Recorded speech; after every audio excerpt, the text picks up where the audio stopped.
Dari Utsman ibn Affan berkata, aku mendengar Nabi SAW bersabda, sesiapa yang membaca Bismillahilladzi la yadurru ma'asmihi syai'un fil ardi wala fis sama' wa huwas sami'ul alim, yang bermaksud dengan nama Allah yang dengan namanya tidak ada sesuatu pun yang dapat memberikan kemudaratan di bumi maupun di langit.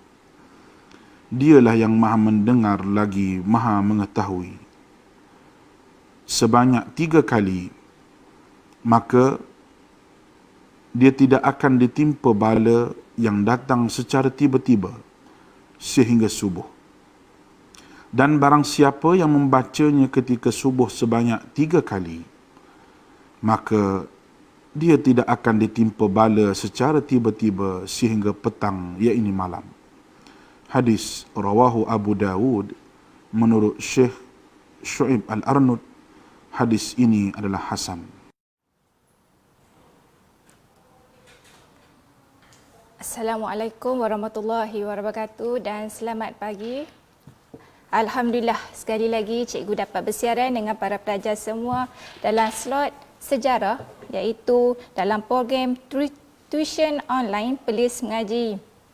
Alhamdulillah, cikgu ialah Cikgu Masliza binti Muhammad Noor yang akan mengajar subtopik sejarah pada hari ini untuk khususnya kepada pelajar tingkatan 2. Sebelum itu, mohon para pelajar supaya bersiap sedia dengan alat tulis, buku teks dan buku catatan bagi memudahkan pembelajaran kita pada hari ini. Okey, sebelum itu, cikgu maklumkan dahulu, di akhir PDPC nanti kita akan adakan kuisis online untuk para pelajar melaksanakannya. Okey.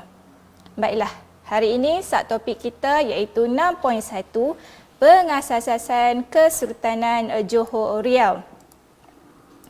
Okey, kita akan melihat kepada 3 tempat pemerintahan oleh pengasasan Kerajaan Johor Riau. Sebelum itu, kita kenali dulu perkataan Johor berasal daripada perkataan apa? Baiklah para pelajar, untuk makluman para pelajar, Johor berasal daripada perkataan Arab, iaitu Jim, Ha dan Ra yang bermaksud jauhar, iaitu permata. Baiklah, untuk makluman para pelajar juga, Kesultanan Johor Riau ini merupakan kesinambungan daripada Kesultanan Melayu Melaka. Mengapa saya kata begitu? Kerana Sultan Mahmud Shah merupakan sultan yang terakhir dalam sistem pemerintahan di Melaka. Kesultanan Johor Riau ini pada mulanya diasaskan oleh Raja Ali. Ingat, Raja Ali, bukan Raja Haji. Kerana para pelajar tidak perlu confuse ataupun keliru dengan Raja Haji nanti apabila subtopik seterusnya. Untuk makluman, perlu ingat bahawa Johor diasaskan oleh Raja Ali, iaitu putera Sultan Mahmud Shah dan Tun Fatimah. Kemudian baginda menggunakan gelaran Sultan Alauddin Riayat Shah I pada tahun pemerintahannya 1528 hingga 1564. Untuk makluman para pelajar, Sultan Alauddin Riayat Shah dan juga Sultan Alauddin Riayat Shah I merupakan individu berbeza, iaitu memerintah di lokasi berbeza. Kerana apa? Sultan Alauddin Riayat Shah memerintah zaman Kesultanan Melayu Melaka, tetapi Sultan Alauddin Riayat Shah I, dia ada pangkat 1 untuk Raja Ali ini, memerintah ataupun pengasas kepada Kerajaan Johor Riau. Seterusnya kita melihat bahawa Sultan Alauddin Riayat Shah I telah menitahkan Bendahara Seri Nara Diraja ataupun dahulu digelar sebagai gelaran Penghulu Bendahari telah dititahkan untuk menghimpunkan rakyat untuk membuka negeri di pesisir Sungai Johor. Kemudian Raja Ali ataupun Sultan Alauddin Riayat Shah I ini juga digelar sebagai Raja Ujung Tanah, iaitu Raja Ujung Tanah, iaitu kalau kita tengok dalam peta Semenanjung Malaysia, Johor terletak di hujung, iaitu hujung selatan, dan juga Bentan. Bentan ialah di Sumatera. Okey, ini cikgu nak menunjukkan kepada para pelajar iaitu lakaran wajah Sultan Alauddin Riayat Shah I. Okey, seterusnya kita melihat kepada bermulanya sistem pemerintahan Sultan Alauddin Riayat Shah I yang mana bertempat di Kota Kara, iaitu di Pekan Tua, Johor Bahru. Okey, Sultan Alauddin Riayat Shah I telah membina pusat pemerintahan di Kota Kara, iaitu Pekan Tua pada tahun 1528. Okey, kedudukan lokasi pusat pemerintahan Kota Kara, itu Pekan Tua, terletak berhampiran sungai yang lebar dan dalam.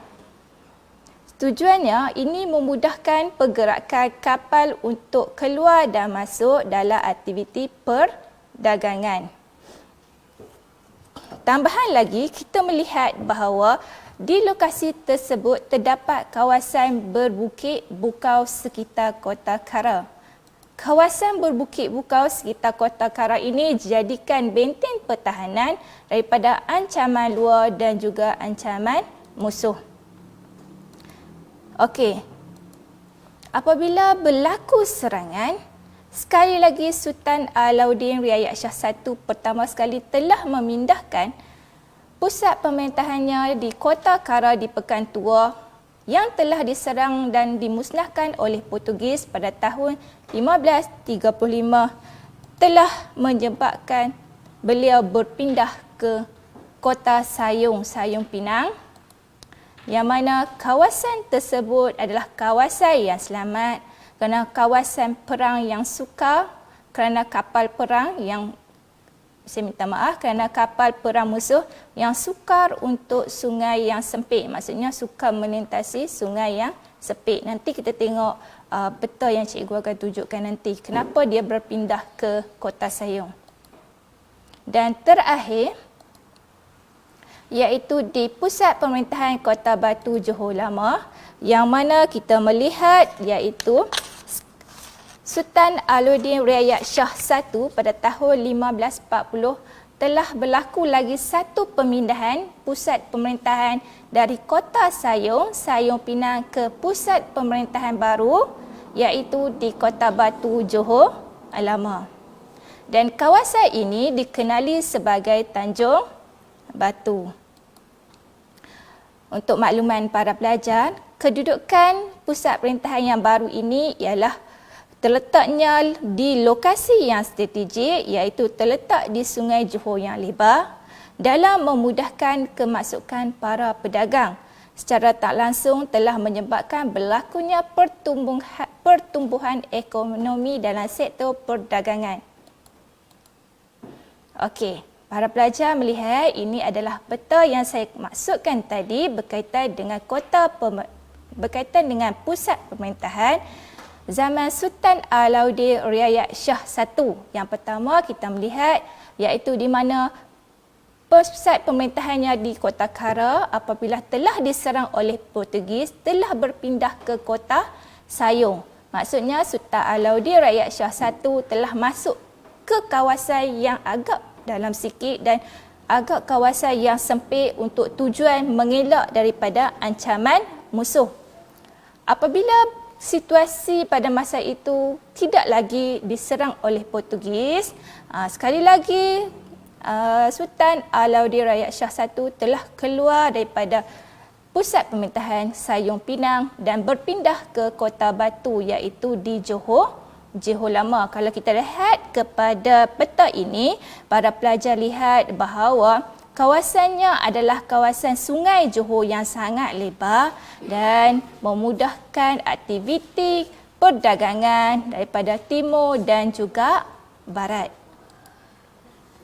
Baiklah, Untuk makluman seterusnya ialah Kesultanan Johor Riau ini telah diperintah oleh dua keturunan. Yang pertama ialah diketuai oleh waris berketurunan Kesultanan Melayu Melaka, iaitu bermula daripada tahun 1528 hinggalah 1699.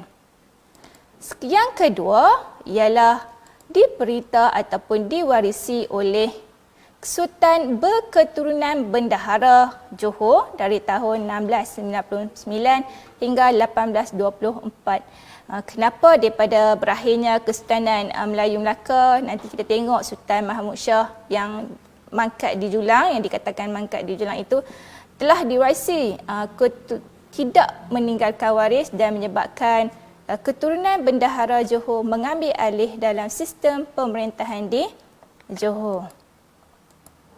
Baiklah para pelajar, kita tengok kepada cabaran ke arah kegemilangan, bagaimana kerajaan Johor Riau itu bermulanya cabaran demi cabaran untuk sebelum mengukuhkan kedudukan Kesultanan Melayu Johor Riau.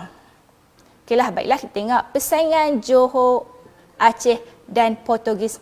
Ada tiga kuasa yang merebut, iaitu Johor, Aceh dan Portugis yang ingin menguasai perdagangan di Selat Melaka.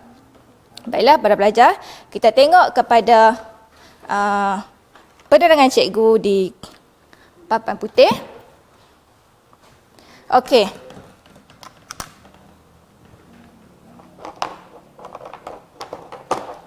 Okey, Pak, kalau para pelajar melihat kepada ini, saya telah buat berkenaan dengan bentuk segitiga, yang mana bentuk segitiga ini menjuruskan kepada maklumat yang akan diberikan kepada kamu, iaitu perang di antara Johor, Portugis dan Aceh yang digelar sebagai Perang Tiga Segi.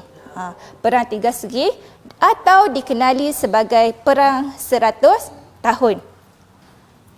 Pada mulanya kita melihat bahawa yang pertama iaitu Johor,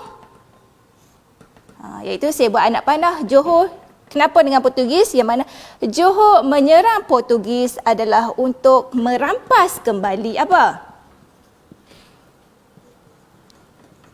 Merampas kembali Melaka yang telah dikuasai oleh Portugis. Pada masa yang sama, Aceh pun turut menyerang. Okey, ini saya buh yang pertama. Yang kedua, pada masa yang sama, Aceh turut menyerang Portugis kerana pada masa tersebut Portugis telah menggugat perdagangan di Aceh. Okey, saya tulis yang mana Portugis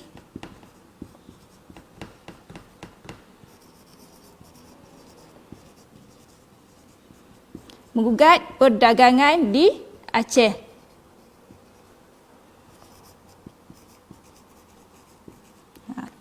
Maksudnya Portugis ini dia cuba nak menguasai perdagangan di Aceh. Pada masa itu tidak. Pada masa itu kita lihat Aceh ini kenapa digelar sebagai Perang Tiga Segi. Yang seterusnya ialah Aceh pula dia menyerang Johor. Okey, yang ketiga dia menyerang Johor. Kenapa dia menyerang Johor? Kerana Johor ini menggugat perdagangan di perdagangan Aceh.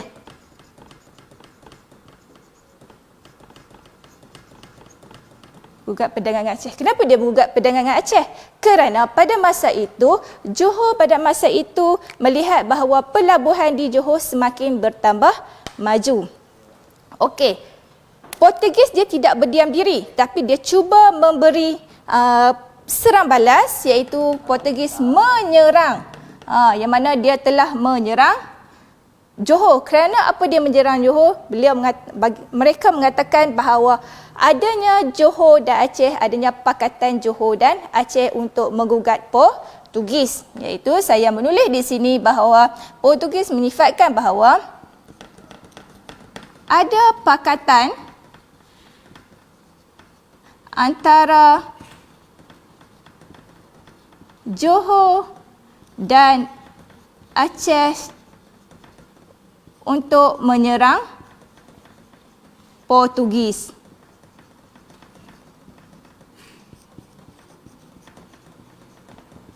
Okey, para pelajar, Portugis ini bukannya yang terletak di Portugal, tetapi Portugis ni sebenarnya yang menguasai Melaka.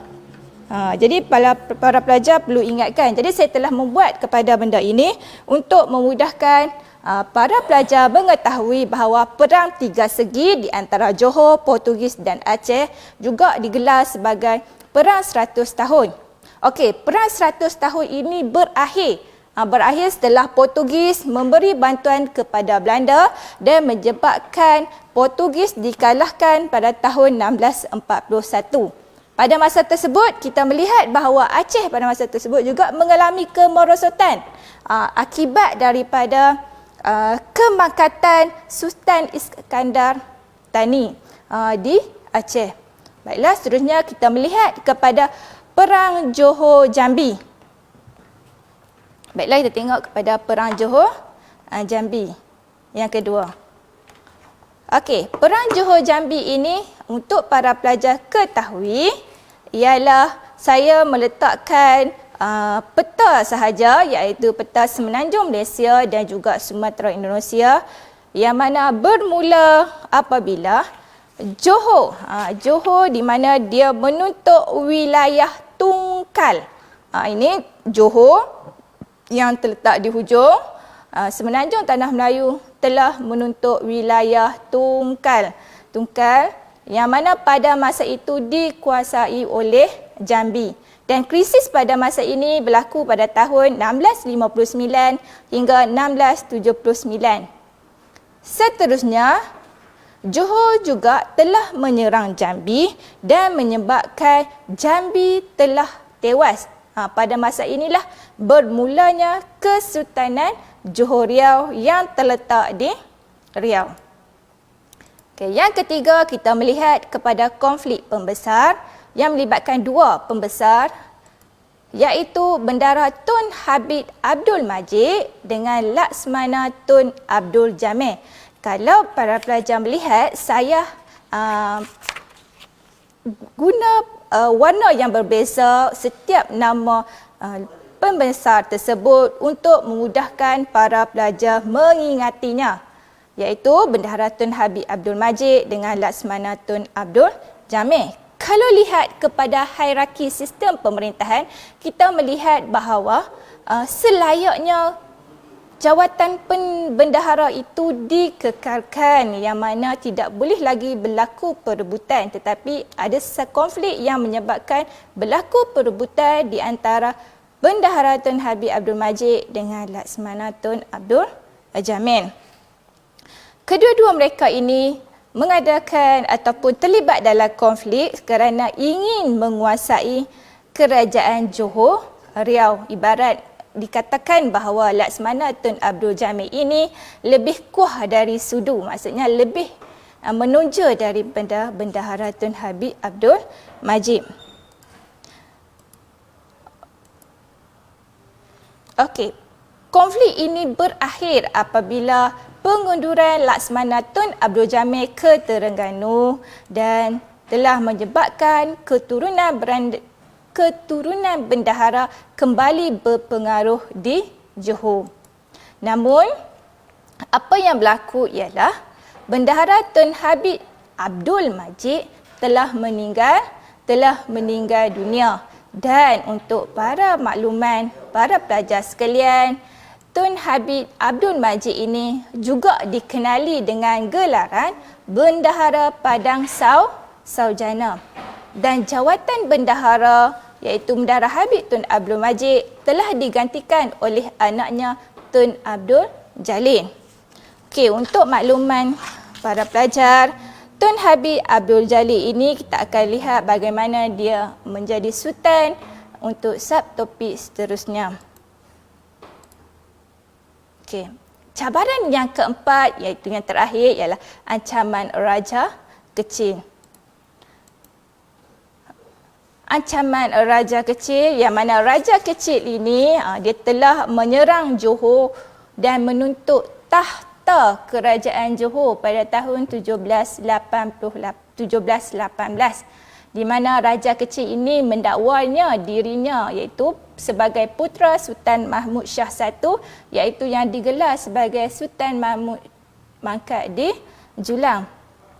Tetapi untuk makluman para pelajar, sebenarnya raja kecil bukanlah anak kepada Sultan Mahmud Shah I, kerana Sultan Mahmud Shah I ini meninggal tanpa meninggalkan waris.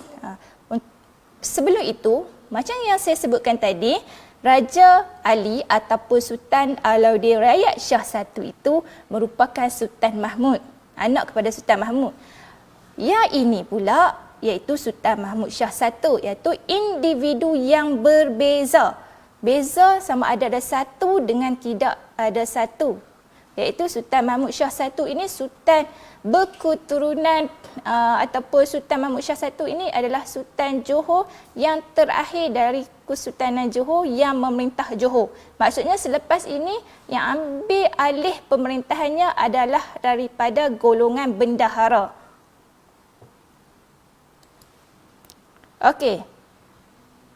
Yang mana kita melihat bahawa Raja kecil telah mengisytiharkan dirinya sebagai Sultan Johor Riau yang menggunakan gelaran Sultan Abdul Jalil Rahmat Shah.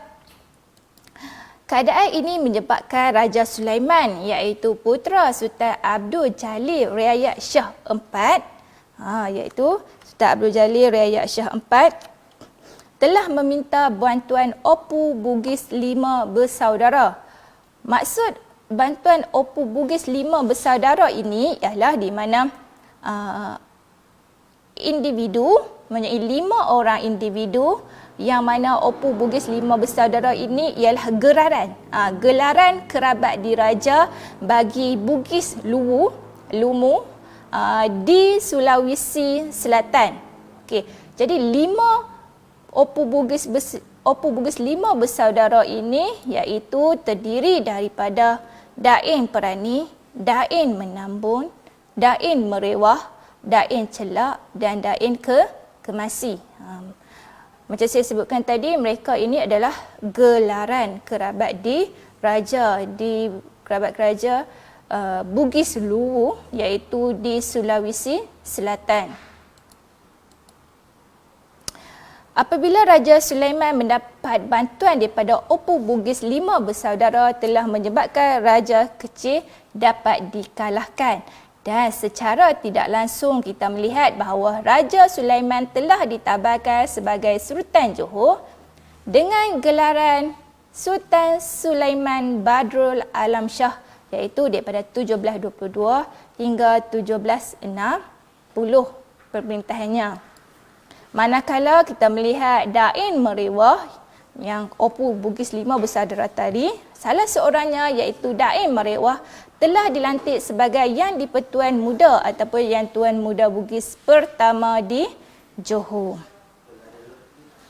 Baiklah, strategi menghadapi cabaran. Tadi cabaran yang dihadapi oleh Kesultanan Johor Riau. Sekarang apa strategi mereka untuk menghadapi cabarannya? Apa yang tindakan mereka?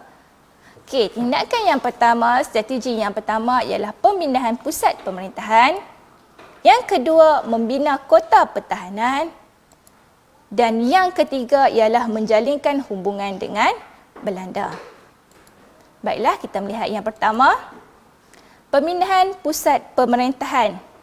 Okey, pemindahan pusat pemerintahan ini berlaku semasa pemerintahan Sultan Ibrahim iaitu yang telah memerintah pada tahun 1677 hingga 1685 yang mana kita melihat bahawa berlakunya kegemilangan Kesultanan Johor diteruskan di Kepulauan Riau Lingga. Maksudnya Kepulauan Riau Lingga itu termasuklah dalam Kesultanan Johor, maksudnya dalam pemerintahan di Johor Riau.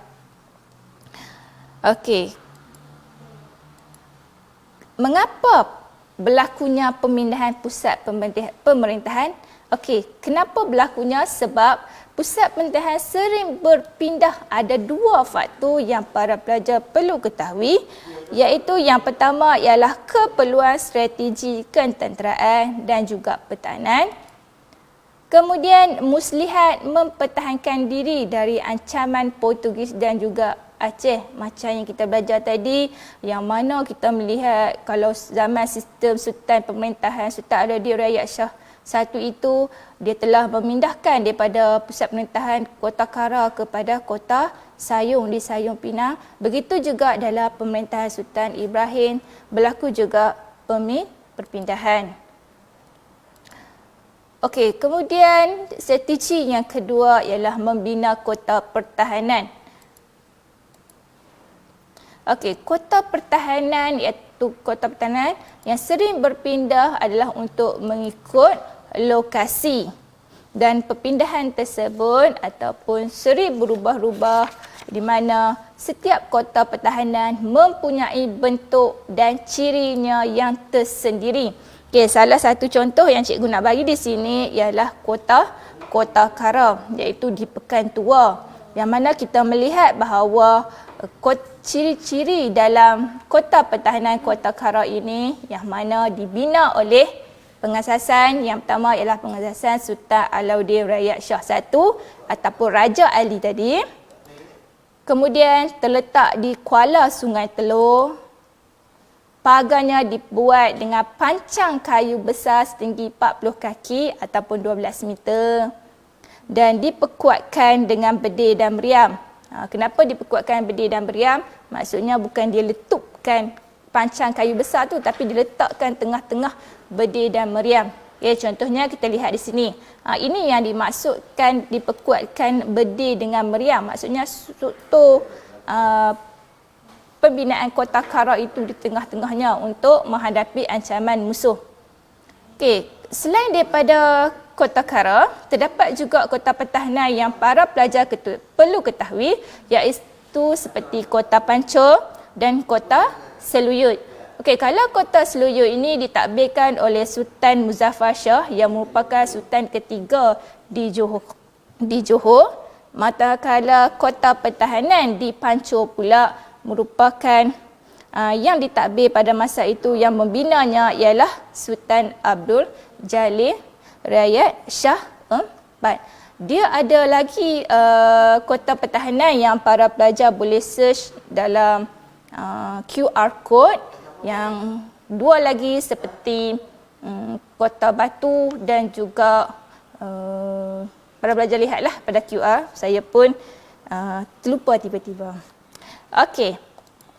Yang ketiga ialah, yang terakhir ialah menjalinkan hubungan dengan perdagangan. Strategi yang saya maksudkan ialah di mana apabila berlakunya dasar berbaik-baik, bukan kita dasar yang negatif, tapi dasar berbaik-baik Johor dengan Belanda apabila bermula pada tahun 1602, yang mana Belanda menawarkan kepada Sultan Alauddin Rayyan Shah II.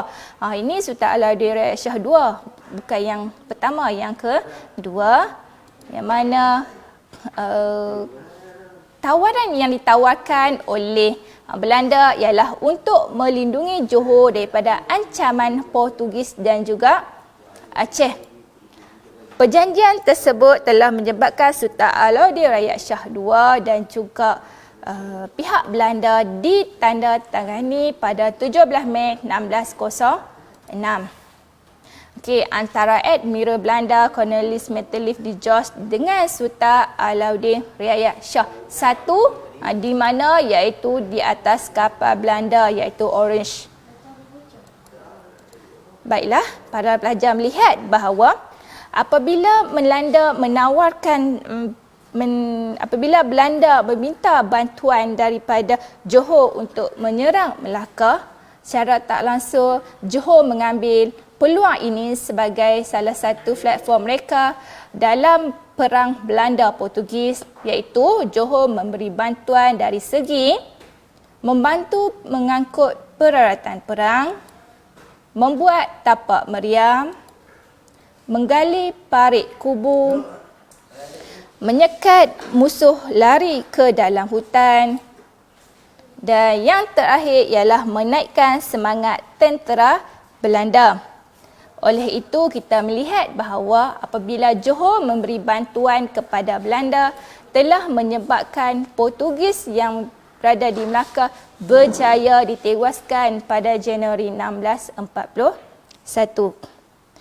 Okey, baiklah para pelajar, lihat bahawa strategi yang dibuat oleh Johor ini telah menampakkan bahawa pengekalan kedaulatan dan juga kestabilan Kesultanan Johor Riau itu dapat dikekalkan. Baiklah, sebelum berakhirnya topik ini, cikgu ada mengadakan satu soalan kuisis, iaitu saya kemukakan selama 10 minit. Ini ialah link untuk para pelajar laksanakannya, dan ataupun boleh search kepada kod 77444545. Para pelajar boleh melaksanakannya sekarang secara online dan guru akan membantu para pelajar.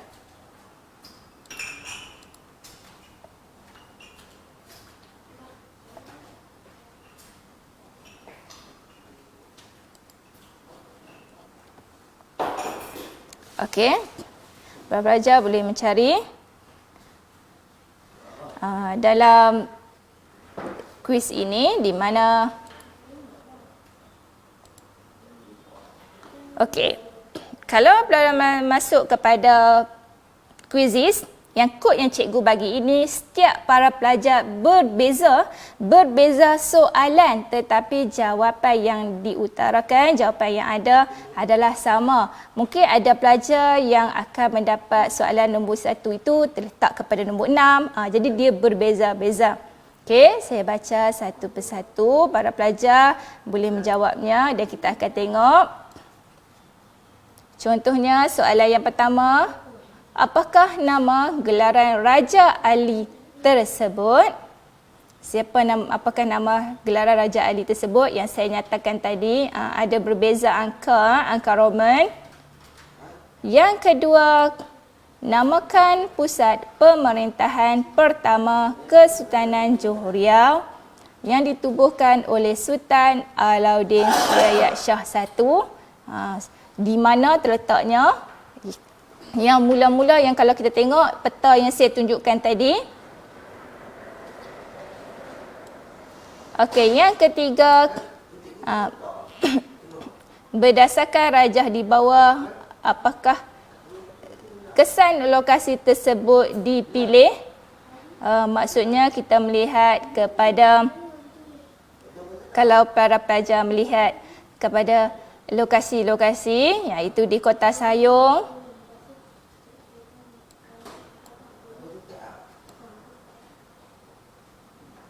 kemudian kalau soalan yang keempat, persaingan antara tiga kuasa tersebut telah mencetuskan apa? Okey, dalam ini saya tidak, para pelajar kalau tengok live sekarang, ini adalah contoh soalan, tetapi para pelajar laksanakannya adalah berbeza setiap soalan tersebut.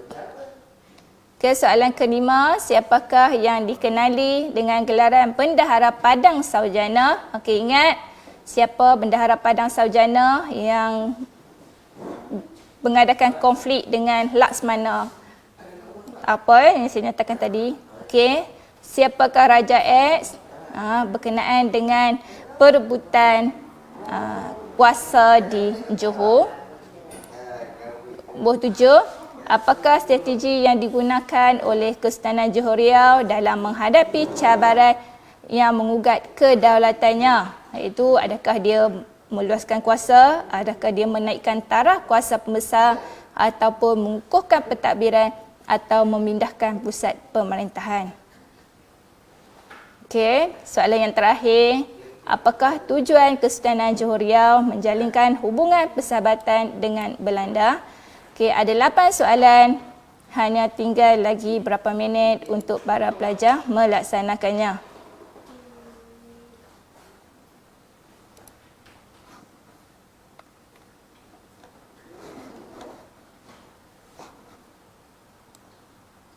Okey, sekarang ranking yang pertama, Nur Aina Khairunisa yang mendapat skor 88. Kita tengok. Kemudian Lutfi mendapat markah 63, ada 2 kesalahan. Aina hanya 1 kesalahan sahaja, tahniah. Boleh cek balik. Lutfi 5, Balkis 3 kesalahan, Ain Hasanah 4. Kita tengok Quratul Aini 3 kesalahan. Okey, Izzatul Iman 5 kesalahan. Okey, kita tengok Izzatul Iman apa kesalahannya. Okey, kesalahan dia kat soalan nombor 4, soalan nombor 5, soalan nombor 7, soalan nombor 8. Ini adalah agak mengecewakan ya. Okay, kita tengok Aina Khairunisa 1 kesalahan. Okey, soalan nombor 3. Berdasarkan rajah di bawah, apakah sebab lokasi tersebut dipilih? Kenapa dipilih lokasi tersebut? Ialah kawasan yang sempit ya. Kuno Amelia 3. Ni jerung. Cikgu pun tak tahu jerung. Cikgu pun ingat jerung ikan ke jerung yang tangkap ni. Tak tahu ada nama jerung hari ni.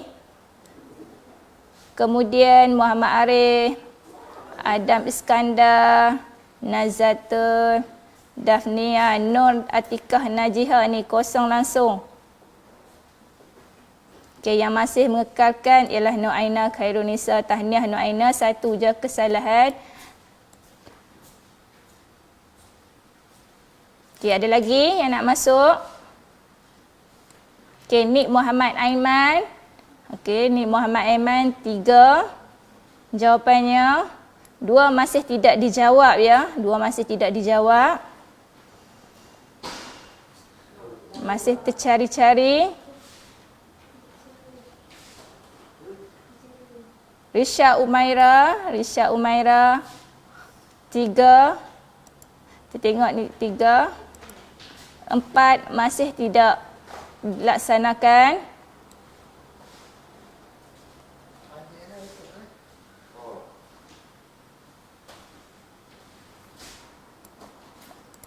Okey. 17%. Okey, baiklah hari ini yang terlibat lebih daripada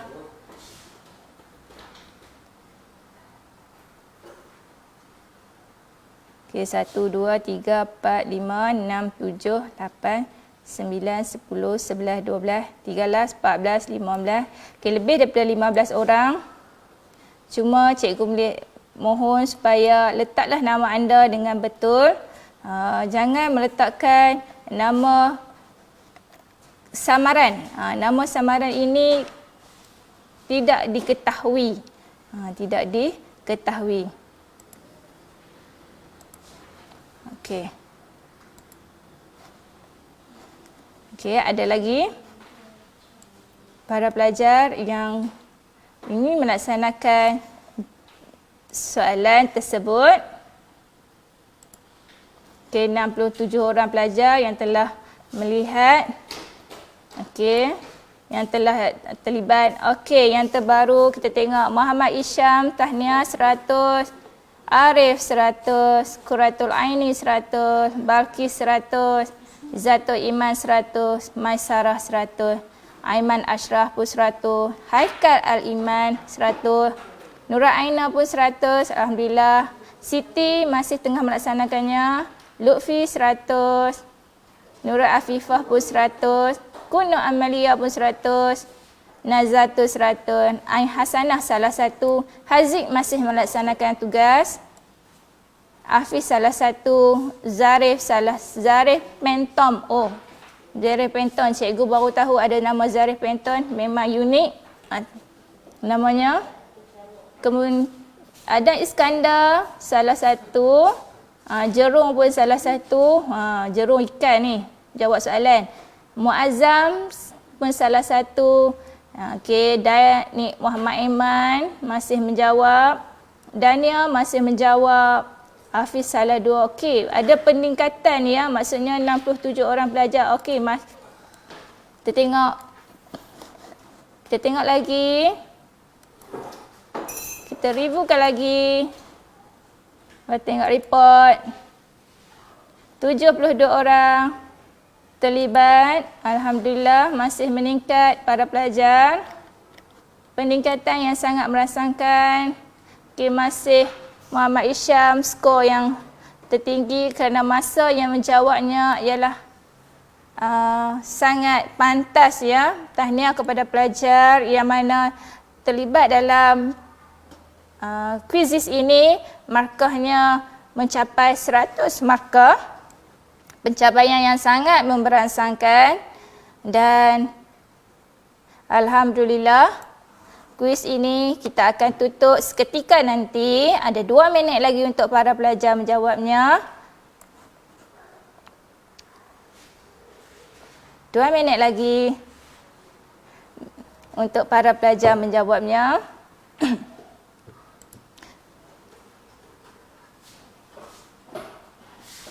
Okey. Kita tengok report balik.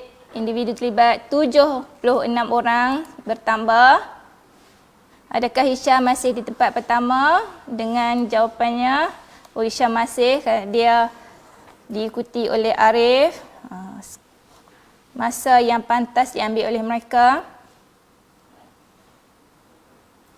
Baiklah.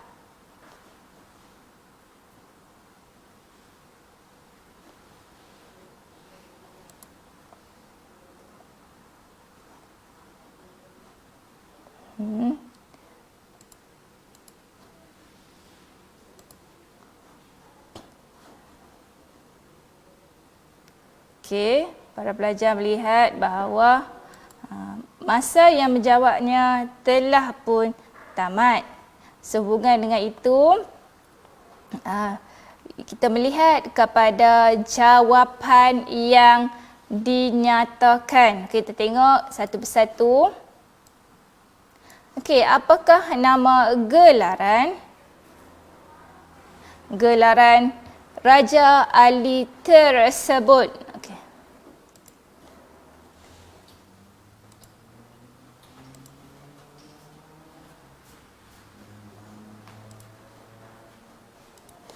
Sekejap, cikgu buat.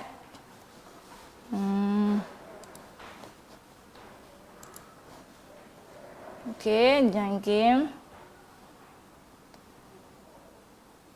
Agak slow sikit.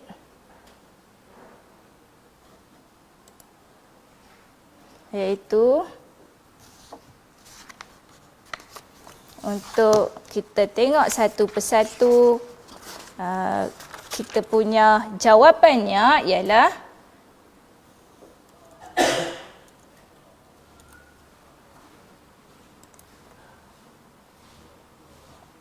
okey, start nama cikgu. Kita tengok soalan yang pertama ialah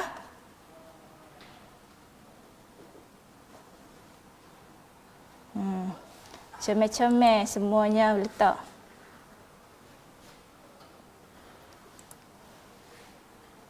Okey, apakah strategi yang digunakan oleh Sultan Johor Riau dalam menghadapi cabaran yang mengugat kedaulatannya?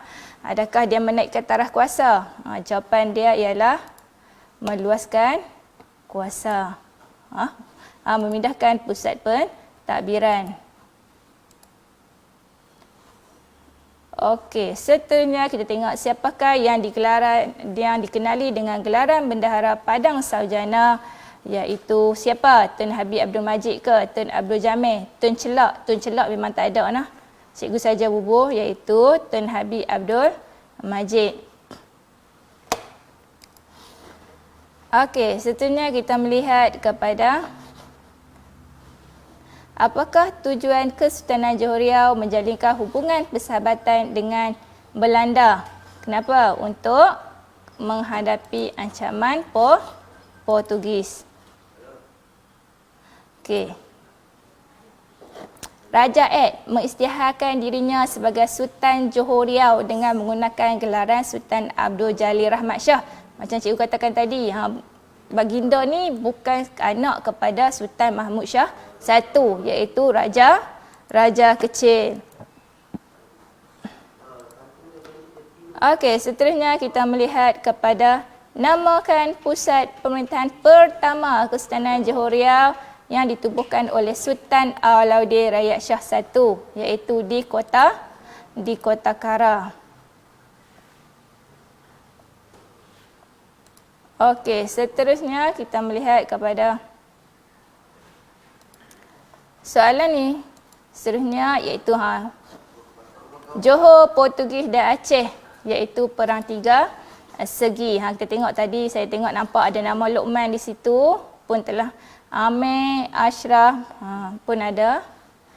Apakah nama gelaran Raja Ali tersebut? Iaitu Sultan Alauddin Rakyat Shah I. Dan yang terakhir ialah Daphne. Daphne pun ada.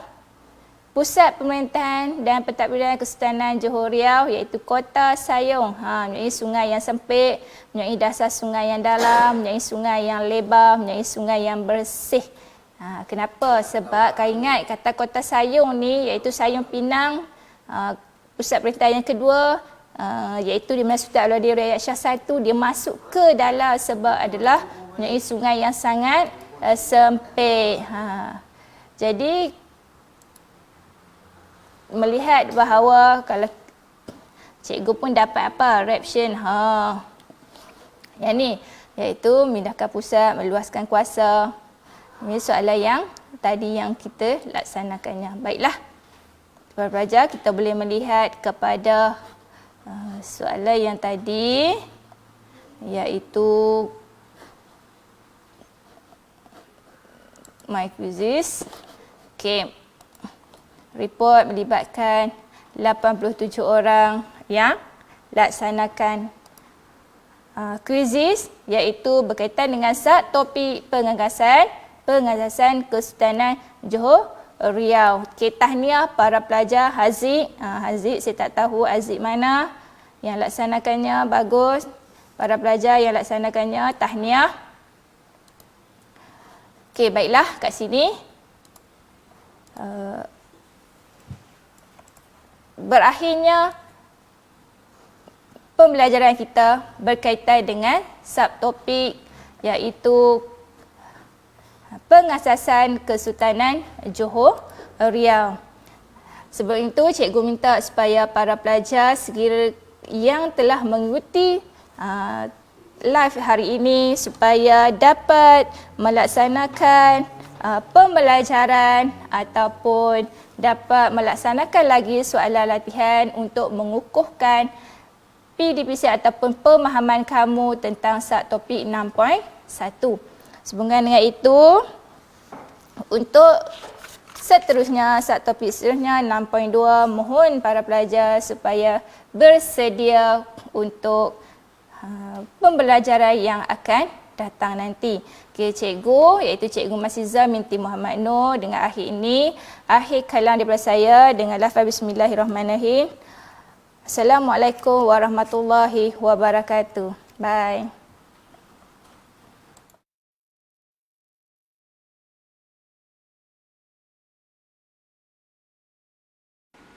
Daripada Anas bin Malik radhiyallahu anhu berkata, Nabi SAW pernah berdoa, Allahumma inni a'udzubika minal barasi wal jununi wal juzami wa min sayil asqam.